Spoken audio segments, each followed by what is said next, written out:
If you like to make your own sausages, there may be a great ingredient that you've never even heard of. Well, today on WTF, we're going to take a look at sodium caseinate and make everything from vegetarian chorizo to hot dogs.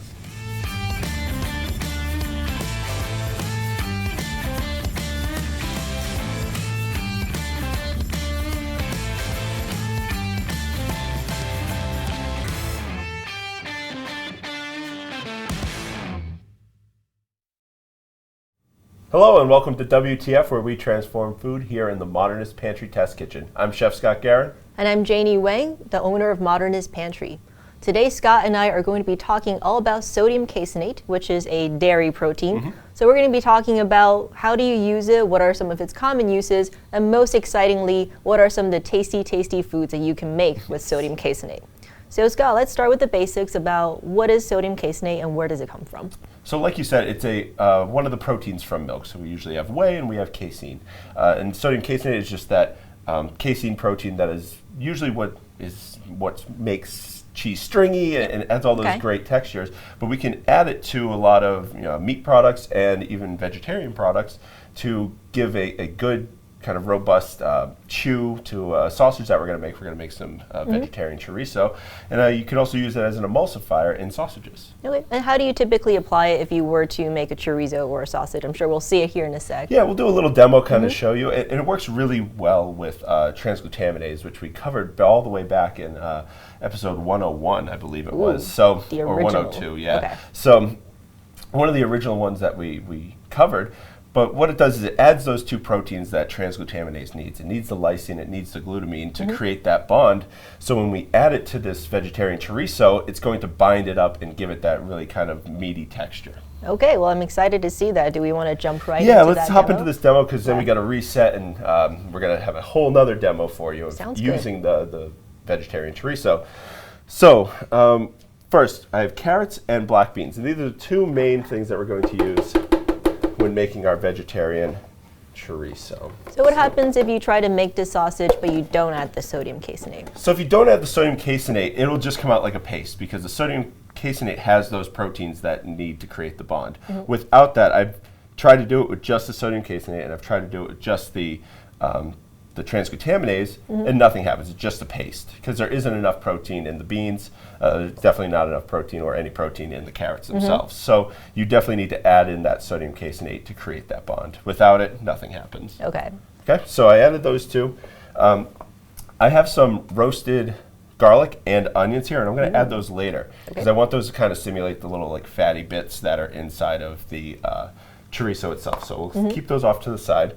So I'm going to start blending these up with some water, and you could find the recipe on our blog. And also, we made a little, fun little Instagram video where we show this entire process through the wrapping and everything. So, so follow us at Modernist Pantry. Yeah. And then I add oil. Okay. Adding oil, so just oil. For this, I like neutral flavored oil. I don't want to add too much. I don't want to add an oil that's going to, set in the end because then it'll give a kind of an off mouthfeel. You just want to add some fattiness to it. And we can see when we fry some up in a little bit. Cool. All right, so I'm just going to turn this on really low. We're doing it without the top, obviously for our viewers here. This is just so, and am I seeing correctly that you roasted the carrots before you do it? It's not raw carrots. Not raw carrots, yes. So I roasted the carrots until they're soft. And that's all inside the recipe. It'll let you know how to cook everything properly. Perfect. If you are using a blender, and there's chunky things like this, they tend to stop up a blender. It's very easy just to get down on the sides. Obviously you don't want to go straight down, but you just want to help move it along.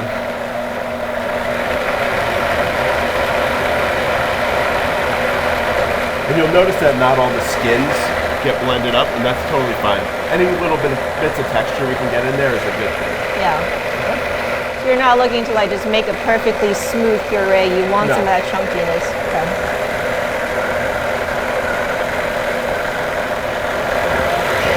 So we keep going. Only takes about a minute, and then I'm going to have a paste that looks very much like this. Okay. So it's still got its, you can still tell there's stuff in it. It's not just brown paste. So Last thing we need to add is our fermented black beans. I'm just going to put these in, just give them kind of a rough chop. These add a lot of umami, a lot of flavor. If you blend them up too much, it kind of makes it a little dark. But I want these little bits of kind of like bursts of flavor. Cool. Okay, so put that in. I'm just going to get this off. Start up a little again.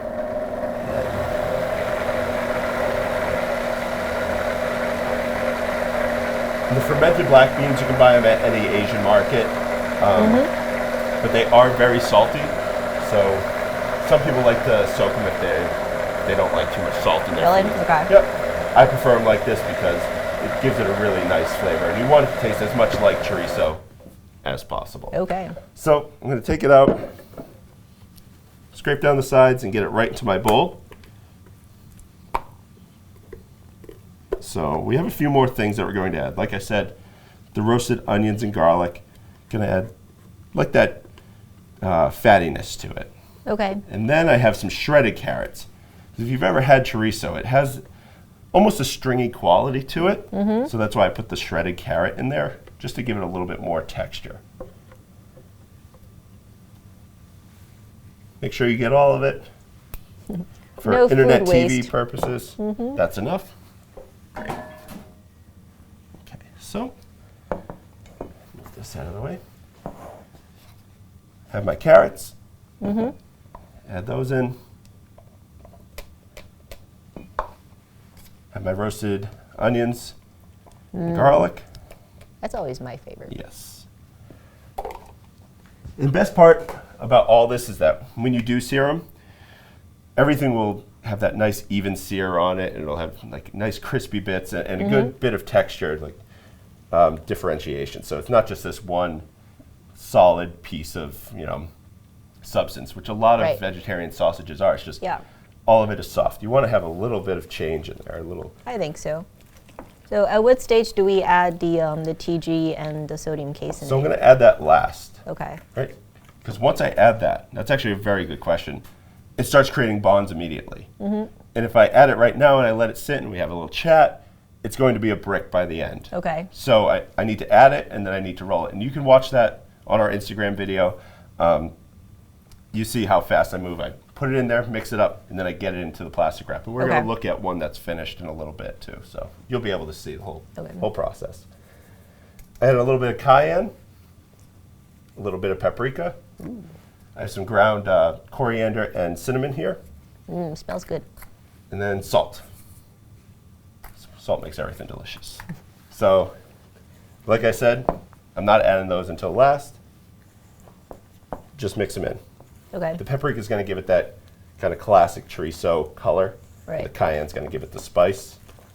Okay. And this meat glue we're using the RM today. Yes, the RM. And the RM already contains a little bit of sodium caseinate, but for this recipe, I'm doing like 50-50 sodium caseinate and transglutaminase RM.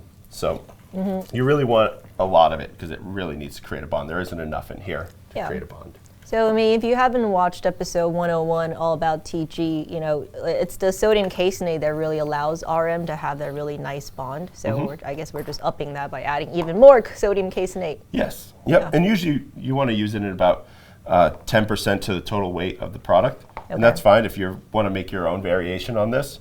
Stick with the the weights for this to the ratio of the sodium caseinate and RM. So I'm just going to add in my transglutaminase. And then pour it right in. And then fold it in. Because we want to make sure that it's spread evenly. Yep. Right. And I've done a bit of testing on this, so if I start mixing it wildly, it kind of goes everywhere just because it's a soft powder. So. Okay, and typically because we're not showing the entire sausage making in in this particular WTF, I know that when people work with TG and sodium caseinate meat, we're like, hey, refrigerate it overnight and let that bond set. Is that what we would do with the sausage as well after you roll it up? So there's two ways. You can set it while you cook it. It's not going to be as strong of a bond as if you set it in the refrigerator overnight. Okay. So if you put it in the refrigerator overnight, you'll have a better bond. But if you're in a rush or you just want to get it done, you can cook it right away. Okay. But just know that it's not going to be as strong of a bond. Will it set? Yeah, of course it'll set. But it's not going to be as strong. Okay, so if you want like a loose chorizo feel instead of a Yep. tight one, that'd be a good way to do it. All right, so we have this. This smells amazing, by the way. You can't smell it, but I can, standing right next to there's a Scott. lot of flavor It smells so good. And you can see it's already starting to bond, right? It's not falling off. Well, it does there, but it's much more firm than it was before. It was very liquidy before. All right, so let's take a quick break. Let's reset here. Okay. And then when we come back, we can show a finished version of this. We're going to cook it up and make a few tacos. Cool. Right. Stick around. We'll be right back. Oh, I've always wanted to say that in real life. Yes.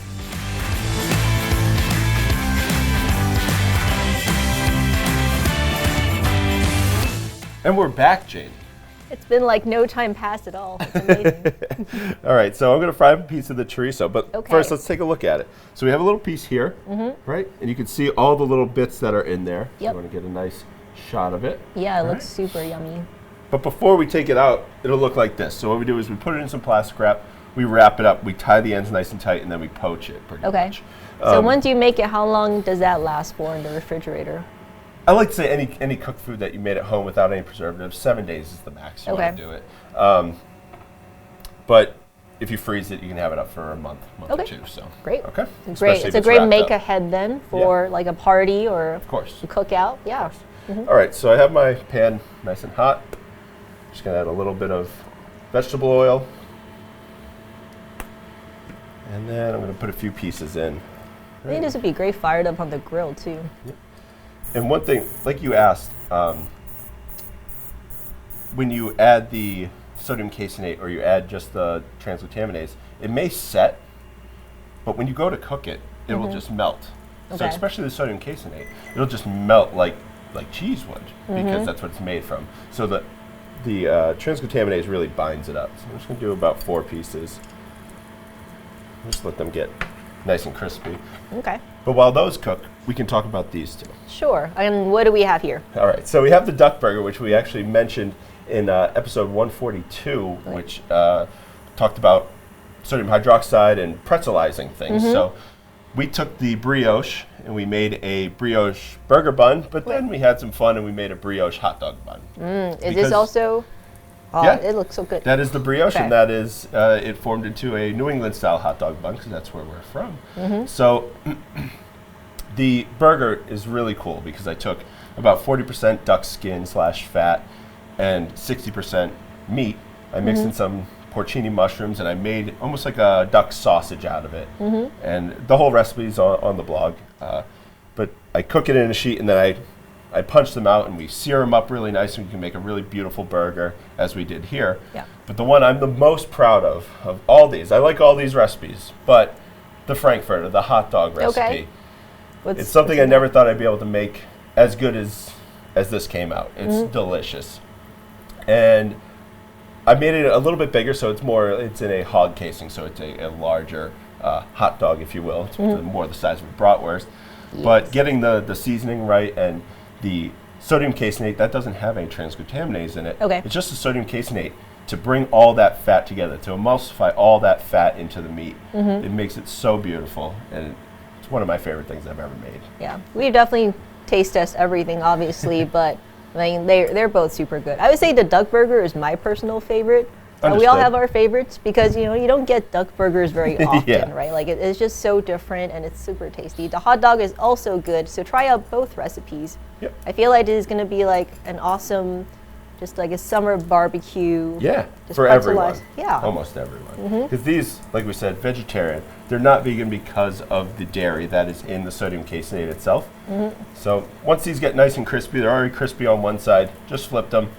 We're going to make a taco. So the first thing we're going to put down, just a few pieces of avocado that are sliced. Nice. Don't get the hard avocados. If you do, put them in a paper bag. Let them soften up on your counter for a few days. Because you don't want them to be hard. When you put them into a taco. Nope. There we go. Once these are finished, we'll pop them on there. Okay. Only in about a few seconds from now. Okay. And I know that one question that we do get sometimes, people like, is there such a thing as a vegan caseinate? And that it's like, the magic Sadly, not yet. I assume there's someone out there working hard trying to grow it on something or do something in a vegan way, but not yet. There is not a vegan Caseinate. But Make it out of peas. Peas are the next big thing. Once that is out there, I think it's going to change the world of vegan cheese. Well, it will, because when you heat up Caseinate, all those little molecules align. That's what allows it to be nice and stretchy. And that's the problem with vegan cheese. You can get it to stretch a little bit, right? But not in the same way. Caseinate. Yeah. When that's going to be a big game changer. So I have some nice crispy pieces. That looks delicious. Of our chorizo.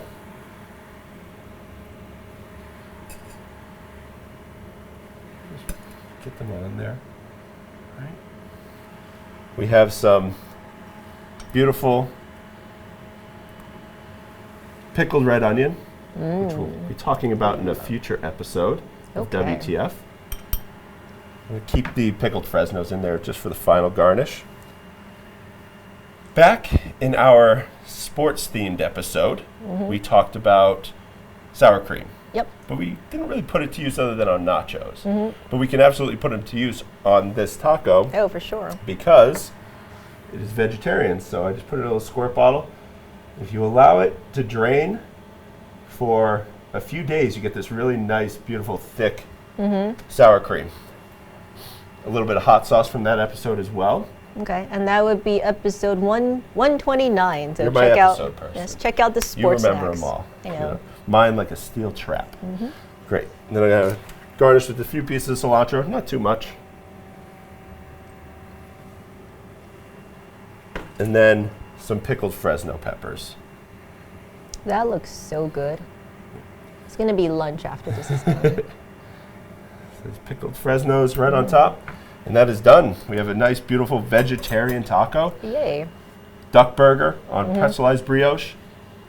And a hot dog / frankfurter, whatever you want to call it, on a Pretzelized brioche hot dog bun.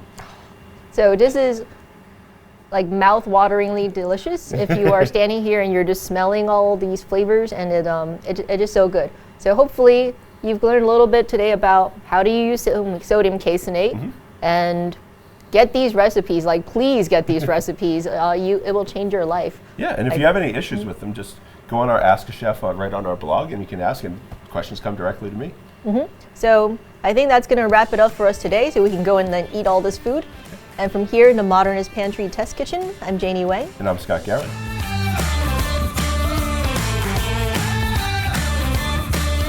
We hope you enjoyed today's episode. And if you want these great recipes and these awesome ingredients, first you're going to have to like, comment, and subscribe. And then you're going to go to blog.modernistpantry.com, where you can find those awesome recipes and you can ask a chef.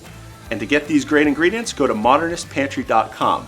And until next time, we'll be here in the Modernist Pantry Test Kitchen helping you transform food.